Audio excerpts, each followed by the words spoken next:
Hello दोस्तों। आज हम एक ऐसी कहानी की तह तक जाएंगे जिसने इंडिया के एआई समिट में आप कह सकते हैं एक भूचाल हिला दिया था। ये कहानी है एक रोबोडॉग की, एक जानी मानी यूनिवर्सिटी की और एक ऐसे आरोप की जिसने सब कुछ पलटकर रख दिया था। तो चलिए समझते हैं कि गलगोटियाज यूनिवर्सिटी के साथ आखिर हुआ क्या था। तो बात शुरू कहां से करें? चलिए काम करते हैं। कहानी की शुरुआत से नहीं, बल्कि उसके सबसे ड्रामेटिक मोड़ से करते हैं। उस पल से जब एक बड़ी यूनिवर्सिटी को भारत के सबसे बड़े एआई समिट से बाहर का रास्ता दिखा दिया गया।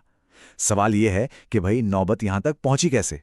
सब कुछ तब शुरू हुआ जब इवेंट के बीचों बीच अचानक अधिकारियों ने यूनिवर्सिटी के खिलाफ एक बहुत ही सख्त और सच कहूं तो अप्रत्याशित कदम उठाया। जी हाँ, बिल्कुल सही सुना आपने। आईटी मंत्रालय के अधिकारी ग्रेटर नोएडा के इस संस्थान के स्टॉल पर पहुंचे और उन्हें सबके सामने फॉरेन एक्सपो खाली करने का आदेश दे दिया। और ये कोई मामूली सी रिक्वेस्ट नहीं थी कि प्लीज आप जाइए। नहीं, एक्शन देखिए कितना तेज था। धड़ाधड़ स्टॉल की बिजली काटी गई और वो डिवाइस जो इस पूरे हंगामे की जड़ था, उसे तुरंत वहां से हटा दिया गया। तो आखिर इतनी कठोर कार्रवाई हुई क्यों? इसकी जड़ में है एक रोबोडॉग और एक वीडियो जो देखते ही देखते इंटरनेट पर आग की तरह फैल गया। इसी वीडियो में यूनिवर्सिटी की एक प्रतिनिधि बड़े गर्व से ओरियन नाम के एक रोबोट को पेश कर रही थी और समिट में मौजूद मीडिया को उसकी एक एक खासियत गिना रही थी। ये विवाद इतनी तेजी से फैला कि इसने राष्ट्रीय स्तर पर सबका ध्यान खींच लिया और जब इस पर राजनीतिक टिप्पणियां भी आने लगीं तो मामले की गंभीरता और बढ़ गई। तो इस पूरे विवाद की जड़ में असल में वो रोबोट खुद नहीं था, बल्कि उसके ओरिजिन मतलब उसकी उत्पत्ति से जुड़े सवाल थे। आखिर ये ओरियन था क्या भला? देखिए, अपनी प्रेजेंटेशन के लिए यूनिवर्सिटी ने रोबोट को एक बड़ा अच्छा सा नाम दिया था, ओरियन, और इसे कुछ इस तरह से पेश किया जा रहा था मानो ये उनका अपना एक अनोखा प्रोजेक्ट हो। लेकिन फिर असलियत सामने आने लगी।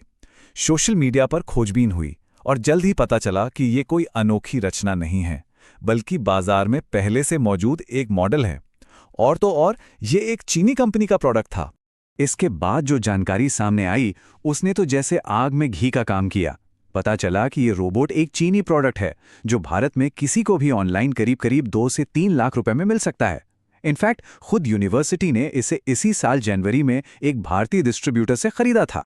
जाहिर है, जब चारों तरफ से ऐसे आरोप लगने लगे तो यूनिवर्सिटी को भी अपना पक्ष रखना पड़ा। तो चलिए देखते हैं उन्होंने इस सिचुएशन को कैसे समझाया।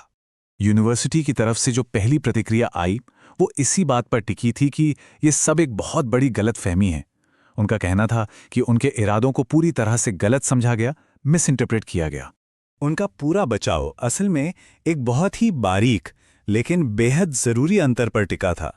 डेवलप किया गया और डेवलपमेंट के लिए इन दो फ्रेजेस के बीच का फर्क। उनका तर्क था कि उन्होंने कभी ये दावा ही नहीं किया कि ये रोबोट उन्होंने बनाया है, बल्कि वो तो इसे स्टूडेंट्स के सीखने और विकास के लिए एक टूल की तरह इस्तेमाल कर रहे थे। यूनिवर्सिटी के रजिस्ट्रार ने भी यही बात दोहराई। उन्होंने कहा, देखिए, ये बस एक स्लिप ऑफ द टंग था, जबान फिसल गई। उन्होंने इस बात पर जोर दिया कि रोबोट को उनके द्वारा डेवलप नहीं किया गया, बल्कि छात्रों के डेवलपमेंट के लिए खरीदा गया था। उन्होंने एकदम साफ किया कि उनका मकसद पूरी तरह से एजुकेशनल था।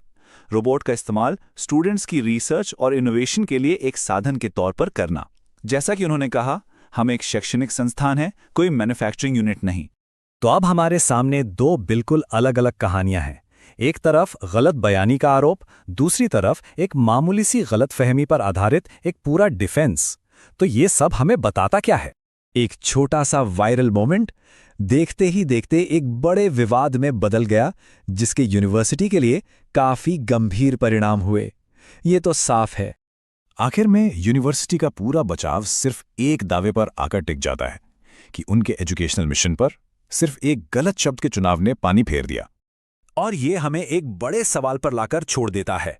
क्या ये सच में एक ईमानदार गलती थी जिसे सोशल मीडिया ने बस बढ़ा चढ़ाकर पेश कर दिया, या फिर ये एक गहरी सच्चाई को दिखाता है कि आज के इस टेक्नोलॉजी की दौड़ में संस्थानों पर कुछ नया करने का या कम से कम कुछ नया करते हुए दिखने का कितना ज्यादा दबाव है? ये वाकई में सोचने वाली बात है।